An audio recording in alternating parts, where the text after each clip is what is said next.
Well, Mr. Vice President, welcome to Wisconsin. Thanks for being here. Thank you, Eric. Let's talk about the amazing work these people are doing here and how we make sure these ventilators are put to use by Americans. Well, it really is it's a statement about the people of Wisconsin. It's a statement about GE Healthcare, and it's a statement about the great union machinists at this company that even before the coronavirus epidemic had impacted our country in a significant way, this company, these workers were already stepping up to double production of ventilators, and those are those life-saving machines that were so vitally important to provide for people who are struggling with the most severe elements of the coronavirus. And I must tell you that walking through here today, just having the opportunity to thank these hardworking Americans on behalf of the President, on behalf of a grateful nation, is a real privilege for me.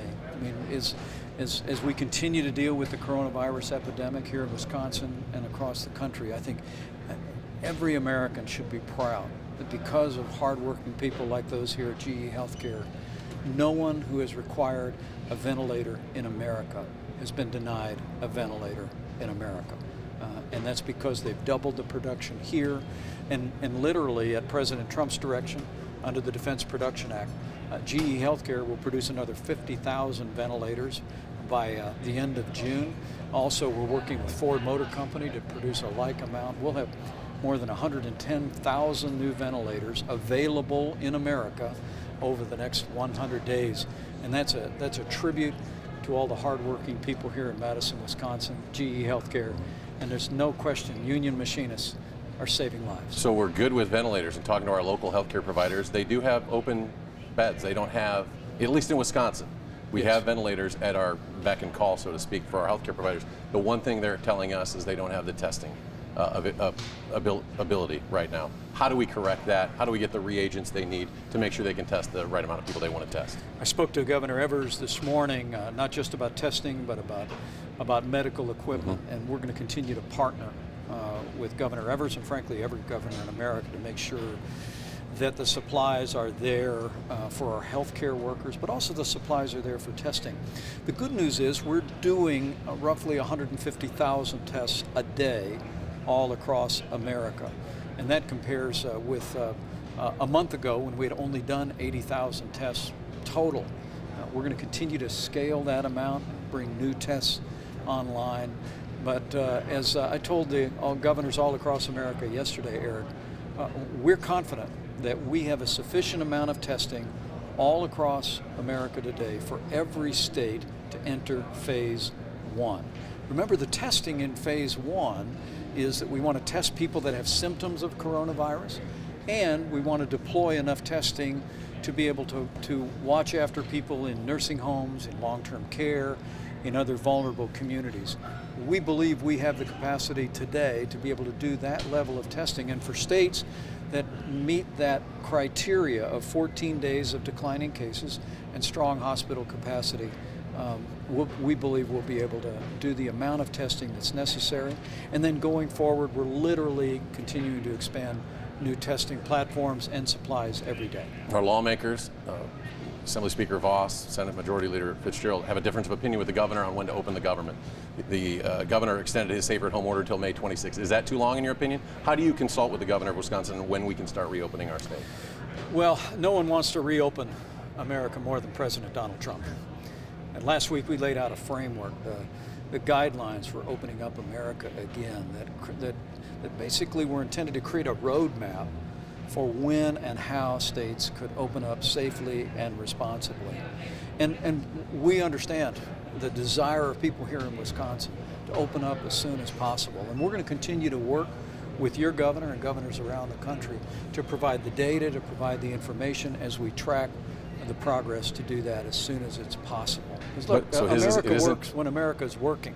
And I think people across this state know that, we feel that, our president feels that.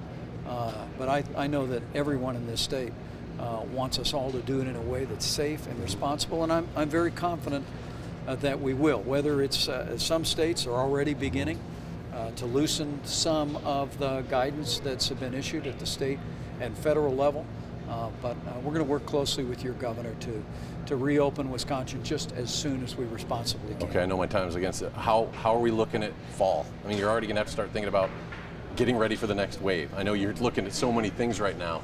A lot of people are concerned about opening and then having to do things differently in the fall.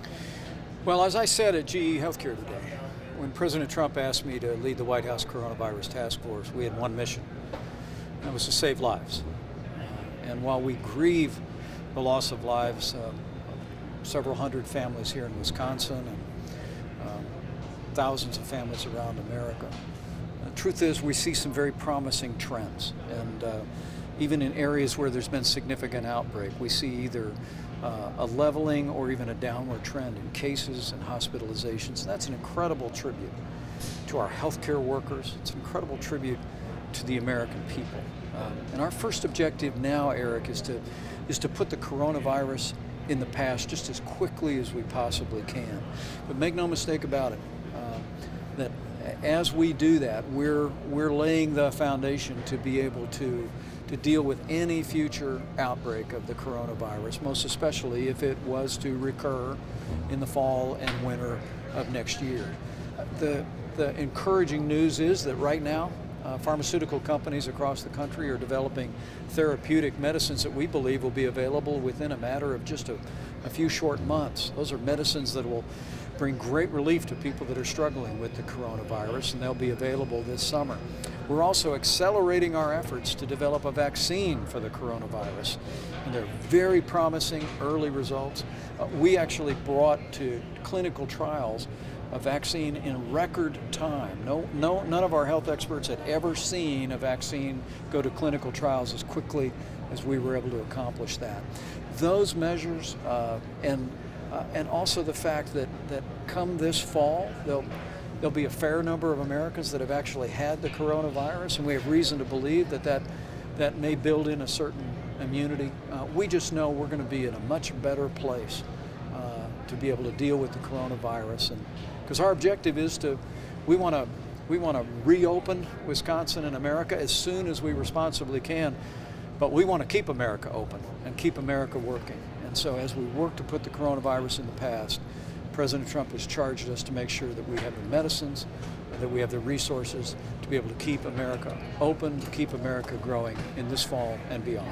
Mr. Vice President, thank you for your time. Thank you, Appreciate it. Eric. Really Good to be appreciate back it. in Wisconsin.